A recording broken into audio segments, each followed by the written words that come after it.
Muy bien, seguimos acá en Pensar en Nada. Y comenzamos la mateada, Elena Natalia.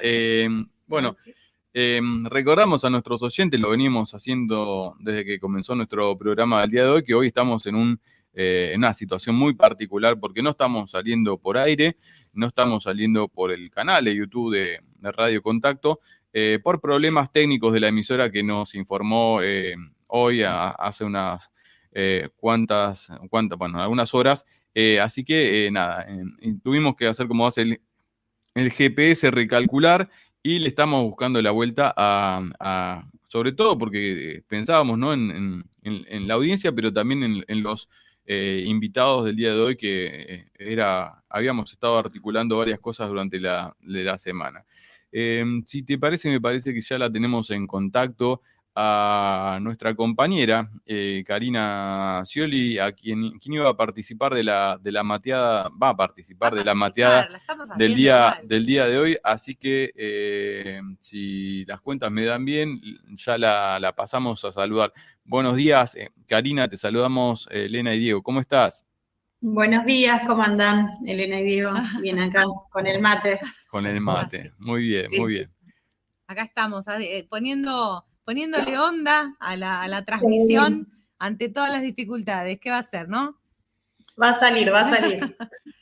Bueno, nada, Cari, como decíamos la semana pasada, nueva sección, esta mateada, que la idea es debatir, reflexionar sobre algunos temas en particular, y también a veces vamos a tener en el medio algún invitado para charlar, como en el día de hoy. Pero la mateada de hoy la hacemos, entonces decíamos, con vos, una compañera que ya viene con nosotros trabajando algunas columnas, antropologiando, y de hecho hoy tenemos, ¿no?, columna de antropologiando. Tenemos, sí. Sí. Así que Todo. vamos Doble. a estar... Por partida doble. Scioli por partida Claro. doble. Por partida doble. Bueno, Bien. Contanos vos cómo estás, cómo va la vida por allá. Bien. Ahora, bueno, me vine a vivir a Luján, pero voto en Moreno, así que cuando termine de comer iremos a votar. Así que bien. Un domingo soleado, por suerte, porque después de tanta lluvia... Domingo soleado, como decíamos al principio de este pensar, estamos en veda electoral, así que no vamos a hablar de política. De política partidaria. Exacto, de partidos no vamos a hablar. De partidos no hablemos. Pero bueno, ya estuvimos hablando de actualidad, hablamos de deportes y censura, y ahora queríamos hablar de ciencia. Así que bueno, nada. Y qué importante es el rol de la ciencia, ¿no, Cari? Sobre todo en este último periodo. Sí, estaba pensando cuando veíamos esto de la veda, ¿no? Y bueno, que no se puede, sobre todo el tema del partidismo, ¿no? Pero digo, qué difícil separar ciencia de política. Pero sí me parecía interesante hacer un breve recorrido de las etapas históricas, ¿no?, que atravesó el desarrollo científico en nuestro país, y bueno, sobre todo para pensarlo hoy, ¿no?, en qué momento estamos. Y se me venía a la cabeza, digamos, pensaba en algunos antecedentes, ¿no?, de qué pasó en nuestro país en relación a la ciencia y a las universidades, ¿no?, como también espacios de desarrollo científico. Y bueno, y pensaba en primer lugar en el antecedente de la Noche de los Bastones Largos, ¿no?, en el 66, en la dictadura de Juan Carlos Onganía, y bueno, por ahí son hechos que quedan muy atrás, que quedan, a veces se nos van de la memoria, pero me parece que tiene que ver, porque cuando hablábamos hace unos años de esta idea de fuga de cerebros, bueno, la Noche de los Bastones Largos fue como un primer antecedente, ¿no? Bueno, fue un hecho represivo, sobre todo en las facultades de ciencias exactas y naturales, y también en la de filosofía y letras. Hubo más de 400 detenidos entre docentes universitarios, estudiantes, graduados. Y esto dejó un saldo de 700 científicos o docentes que se fueron al exterior, ¿no? A desarrollar, digamos, su trabajo afuera. Después, bueno, siguiendo la línea, ¿no? Histórica, bueno, digamos, todo lo que fue la proscripción directamente del CONICET, del trabajo científico durante la última dictadura militar, y después ya en democracia, la famosa frase de Cavallo, ¿no? Que mandó una investigadora a lavar los platos, ¿no? Además de, digamos, de la concepción respecto de los científicos, bueno, ni hablar de la cuestión de género, ¿no? Ahí, porque aparte era dirigido a una investigadora, una socióloga, que estaba realizando una perspectiva crítica, ¿no? Del gobierno de Menem.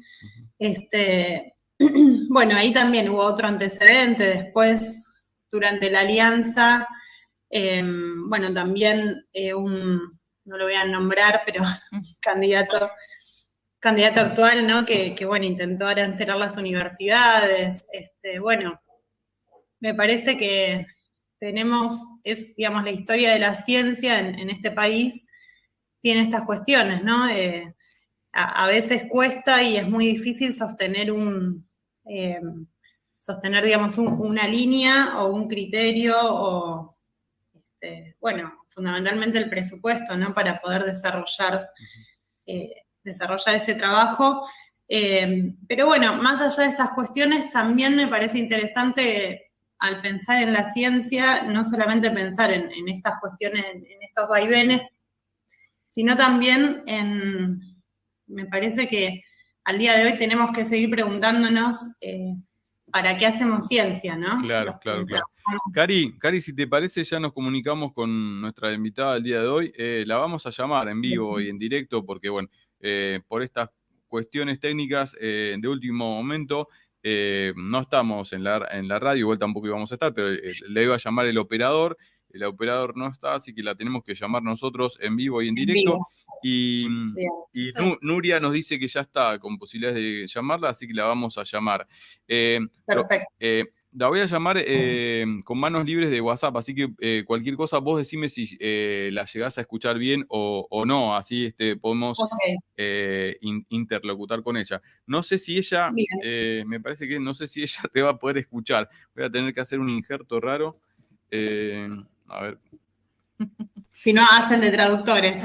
Claro. Esto es radio, ¿verdad? Ahí está, yo creo que... Sí, es así. A ver si ya me sale. Bueno. Bueno, mientras la llamás, comento que Nuria es mi directora Bien. bueno, fue mi directora en el doctorado y seguimos trabajando juntas. También es antropóloga y investigadora. Hola. Así es. Hola, sí, ¿qué tal? Buenos días, Nuria Giniger, te saludamos, Elena, Diego y Karina. No sé si nos estás escuchando bien, si nos podés escuchar, confirmanos.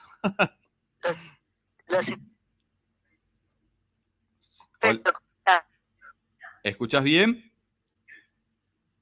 Sí, yo lo escucho perfectamente. Buenísimo.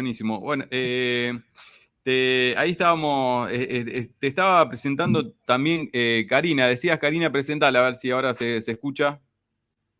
A ver si se escucha. Si te escucha, Nuria sí, claro, si Nuria estás escuchando a Cari, si la estás escuchando.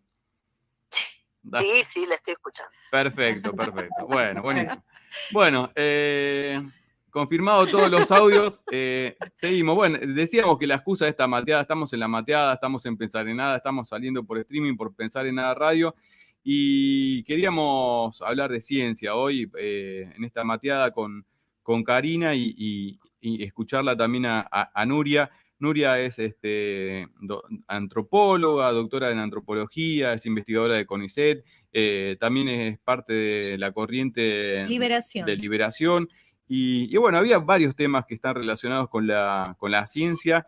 Entre ellos se está discutiendo la paritaria docente universitaria. Estábamos ahí repensando. Hubo un encuentro de la corriente, si no me equivoco, de un grupo de científicos hace unos días en Casa de Gobierno, ¿no? Donde estuvieron repasando el el encuentro, el recorrido y los desafíos de la ciencia para construir soberanía científica, ¿no, Nuria? Sí, sí, así es. Bueno, empiezo por ahí entonces a contarles cómo fue ese encuentro. Dale. Nos encontramos y hicimos un encuentro con Alberto Fernández en el Museo del Bicentenario, ahí en la Casa Rosada, hace 2 semanas más o menos, y estuvimos ahí distintos agrupamientos del sector de ciencia y tecnología, desde nuestro sindicato, ATE, hasta distintas agrupaciones, que formamos parte del Frente de Todos de Ciencia y Tecnología, y ahí estuvimos con Alberto charlando un poco, haciendo un balance de cómo estamos ahora, después de que pasó el huracán macrismo y después de la pandemia, intentando hacer un balance sobre eso y pensando cómo se sigue, ¿no?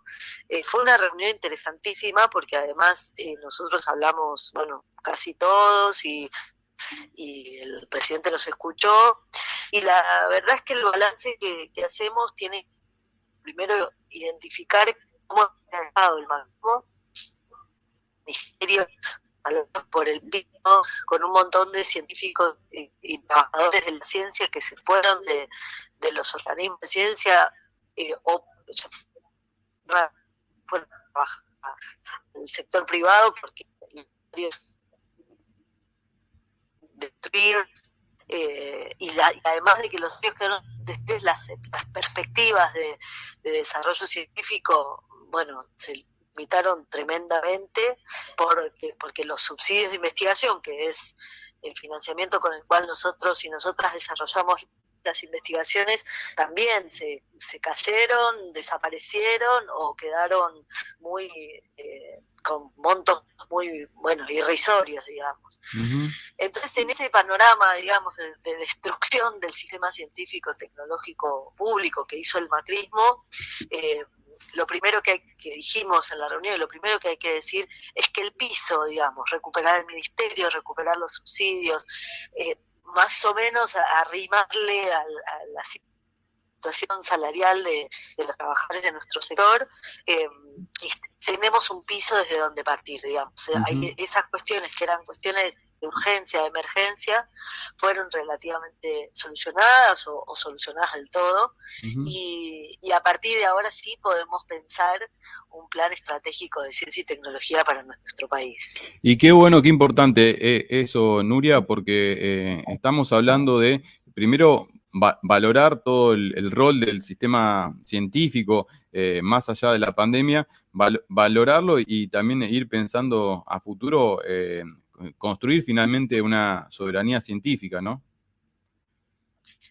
Sí, eso fue lo otro que apareció en la reunión, que tiene que ver con la enorme disponibilidad que los que trabajamos en ciencia y tecnología tenemos para incorporarnos a las cuestiones que más importantes, más urgentes o que el conjunto requiere. Por ejemplo, la pandemia. Con la pandemia quedó clarísimo que la enorme mayoría de quienes trabajamos en ciencia y tecnología estamos dispuestos a cambiar nuestras investigaciones, cambiar nuestros problemas de investigación, reubicarnos en laboratorios o en oficinas o en nuestras casas, si hace falta, para seguir trabajando en poder producir una ciencia que tenga sentido. Y en el caso de la pandemia, así fue, ¿no? Probablemente la enorme mayoría, la verdad yo no tengo la cifra, pero la enorme mayoría de nosotras y nosotros de algún modo aportamos a entender o a resolver esta pandemia, en algún aspecto por lo menos. Y eso habla, me parece, de esa disposición de los trabajadores de ciencia y tecnología, de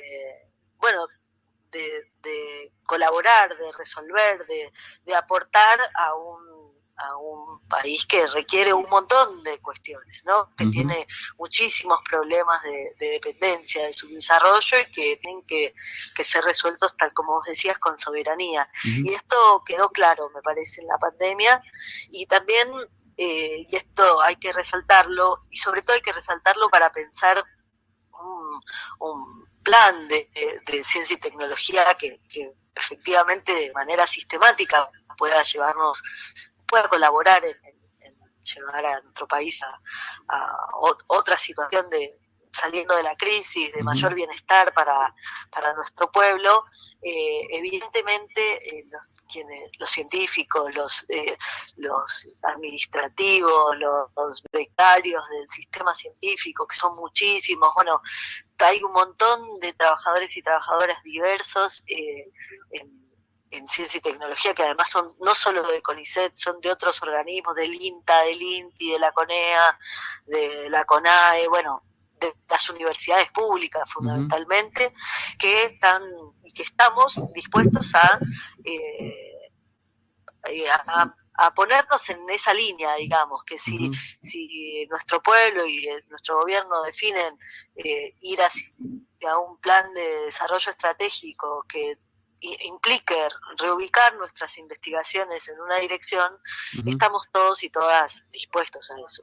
Karina, ¿le querés hacer alguna consulta o comentario a Nuria? Te escucha. Sí, pensaba en este aspecto que recién comentaba Nuria, de la importancia del carácter. Ella nombraba el sindicato, ¿no? ATE, que nos nuclea. Y bueno, y además de los investigadores, investigadoras, todo el personal administrativo, becarios, becarias, digamos, toda la estructura de trabajo, y pensaba en la importancia de considerarnos trabajadoras y trabajadores, ¿no? Me parece que ese punto es clave, digamos, no somos algo ajeno al pueblo trabajador, y en ese sentido me parece interesante, bueno, esto que ella comenta, ¿no? Bueno, al ser parte, por lo tanto, vamos a también, o queremos disponer nuestro trabajo también para ese desarrollo, ¿no?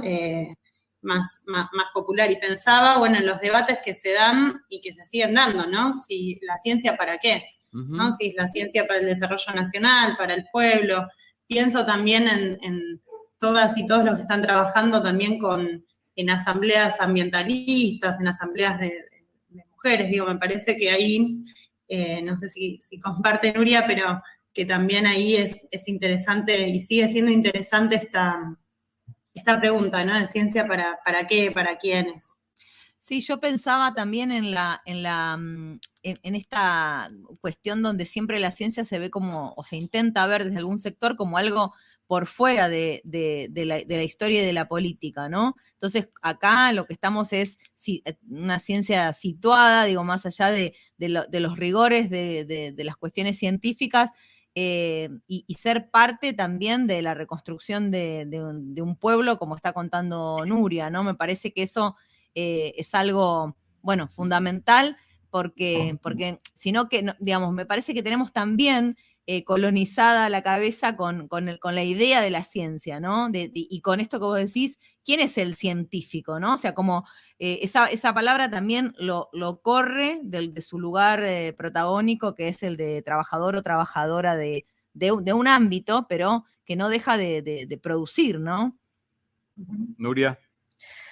Sí, a mí me parece interesantísimo eso, en primer lugar, porque tal cual tenemos que, digo, no, como el resto de los trabajadores del país, ubicarnos dentro del conjunto nos propone y nos obliga a determinadas cuestiones, ¿no? En primer lugar, a salir a pelear por nuestras condiciones de trabajo y salario, y tal cual como el resto de los trabajadores, digo, ubicarnos en ese lugar y no considerar que nosotros y nosotras somos privilegiados, que nuestras condiciones de trabajo, nuestro salario, bueno, nuestra vida laboral se resuelve por decreto o se resuelve por privilegio, bueno, eso ya es un elemento clave, digamos. Esto con el macrismo a mí me parece que hubo un proceso de claridad respecto de estas cuestiones para los científicos, porque vimos arrasada de manera masiva, porque además con el gobierno de Cristina el sistema científico-tecnológico creció muchísimo, tanto en cantidad como en calidad.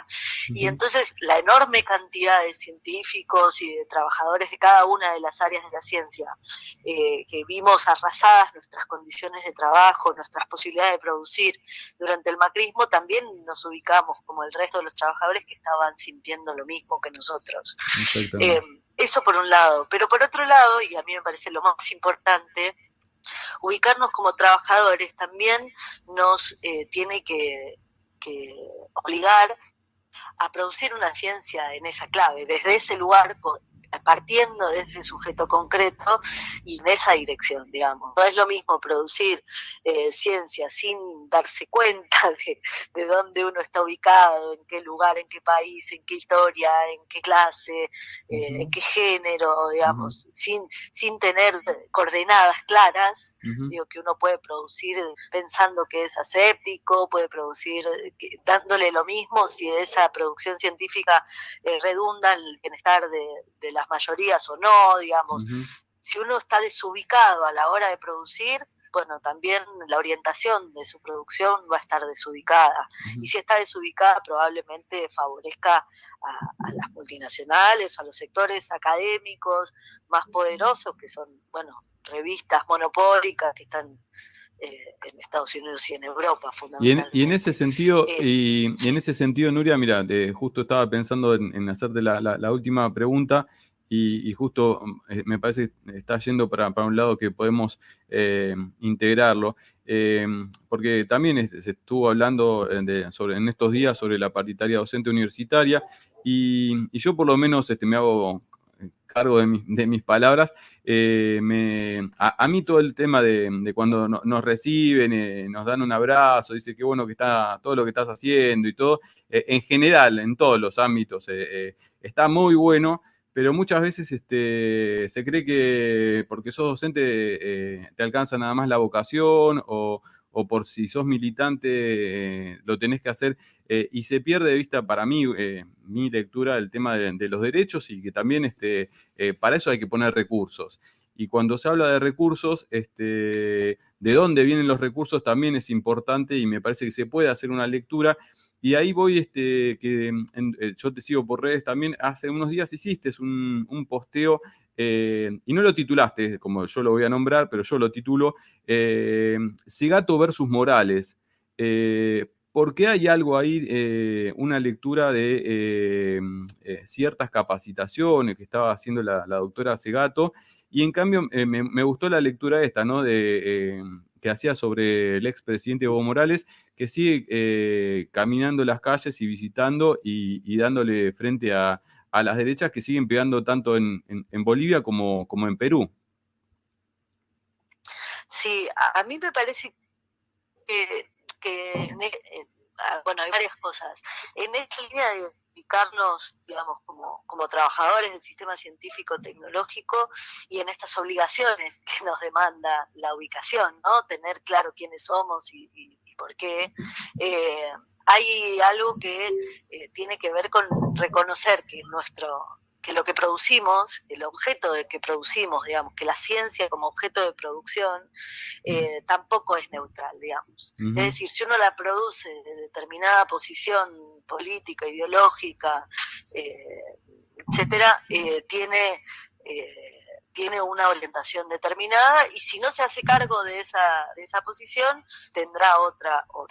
Ahora, ojalá esto fuera tan sencillo como blanco o negro, porque la realidad, y por eso yo vengo intentando mostrar a todo lo que puedo dónde se para Rita Segato, ella aparece y apareció sobre todo en los últimos años en el auge del movimiento feminista, como una referenta, ¿no? Y como una referenta de la despatriarcalización. Y también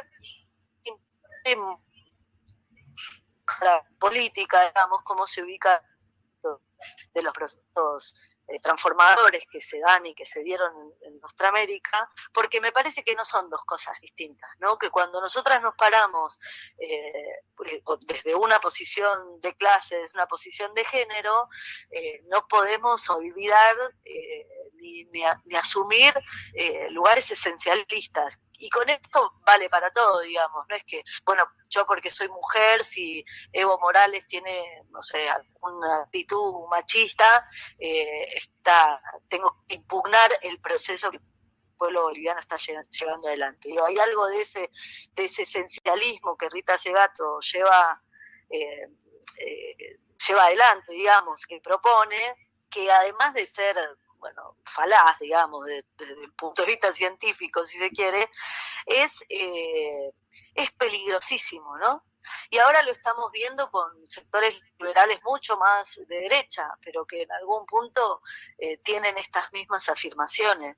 Digo, estamos viviendo una suerte de radicalización del liberalismo en el mundo que se torna o asume caracteres mucho más conservadores y totalmente antidemocráticos, pero que hay un punto de contacto en ese lugar de la libertad versus, no sé, el comunismo, el autoritarismo, como lo quieran llamar, digamos, según quién va antagonizando. En Perú, de hecho, la campaña contra Pedro Castillo se hizo antagonizando libertad o comunismo, en Chile también, bueno, Bolsonaro lo hizo con las mujeres, de hecho, a libertad o vamos a ir a una dictadura de mujeres. Bueno, digo, evidentemente hay algo de ese esencialismo que ella promueve que se toca también con los sectores de derecha más reaccionarios de nuestra América. Y esto me parece que hay que poder ubicarlo con claridad, ¿no? Porque si no, pareciera que andamos en una maroma donde todo da igual. La política tiene definiciones, no es que uno puede ir surfeando, ¿no? Como por arriba, por la superficie. Y me parece que hay algo de ese pensamiento que Rita Segato propone, que además los medios hegemónicos levantan, digo, es una investigadora que sale desde La Nación hasta cualquier revista, cualquier portal, digamos, la levanta. Y me parece que también hay que poder ubicarse respecto de las referencias teóricas, de cuáles son los marcos en los cuales nos movemos, y evidentemente para los trabajadores y trabajadoras de la ciencia, más aún, porque esas ideas que andan dando vueltas son de alguna manera la materia prima con la cual nosotros producimos ciencia, incluso los que producen en un laboratorio, digamos, porque la producción de conocimiento es precisamente esa la que pone en movimiento las ideas, el conocimiento precisamente, la producción de esos sentidos.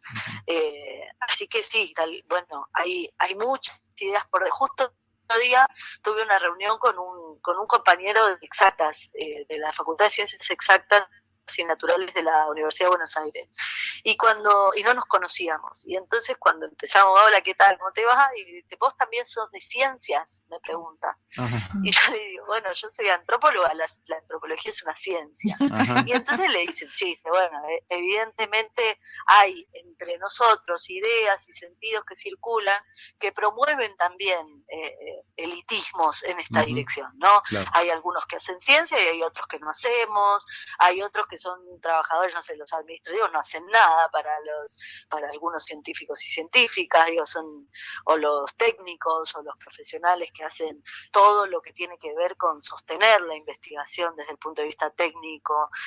Bueno, digo, hay que poder ubicar que la ciencia, la producción de conocimiento, al igual que la producción de cualquier cosa, en realidad, de cualquier bien, de cualquier servicio, supone trabajo cooperativo. Y para eso somos muchos los que estamos en esto, y sin unos no funciona. Claro.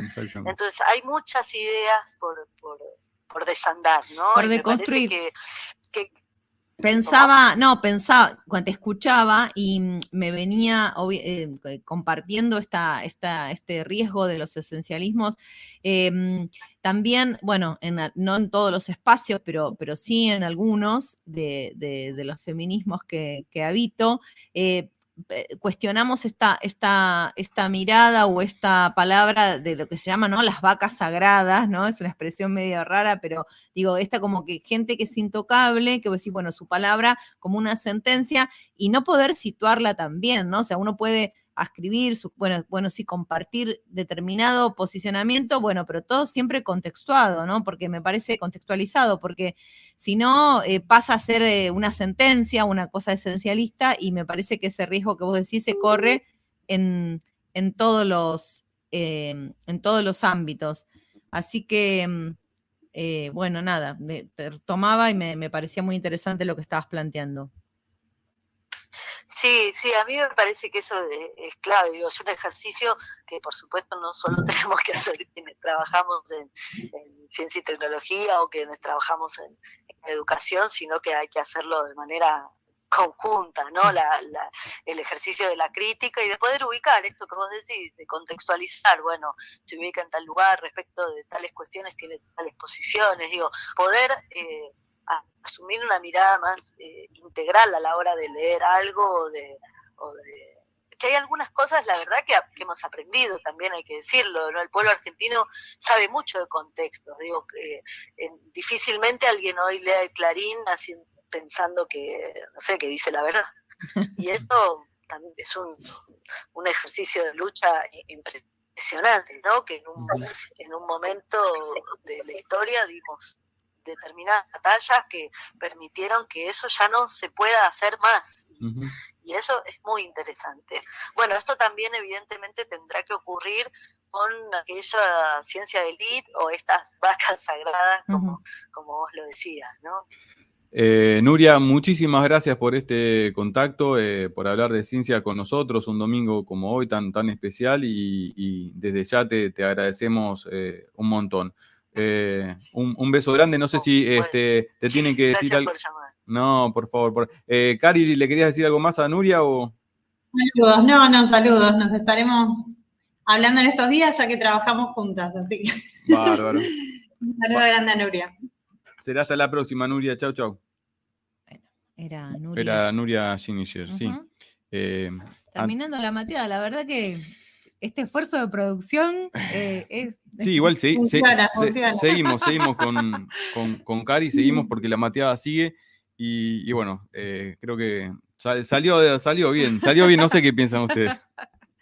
Sí, me quedé pensando en una cuestión también, me pareció interesante, bueno, esto de seguir pensándonos como trabajadoras y trabajadores, sino como algo, como decía Elena, como algo por afuera, ¿no? Por arriba también, que a veces se suele pensar de esa manera, pero también pensaba que el carácter trabajador no es solamente por la producción de las condiciones de trabajo y por la producción del trabajo científico, sino también a mí me gusta pensar a la ciencia como la sistematización de experiencia popular, ¿no? Porque en definitiva lo que hacemos, por lo menos desde las ciencias sociales, pero también desde las ciencias llamadas exactas, lo que se hace es observar experiencia, ¿no? O sea, experiencia que desarrollan hombres y mujeres en la vida social, y me parece que en ese sentido también es importante incluir toda esa experiencia acumulada, ¿no? Esa experiencia popular acumulada,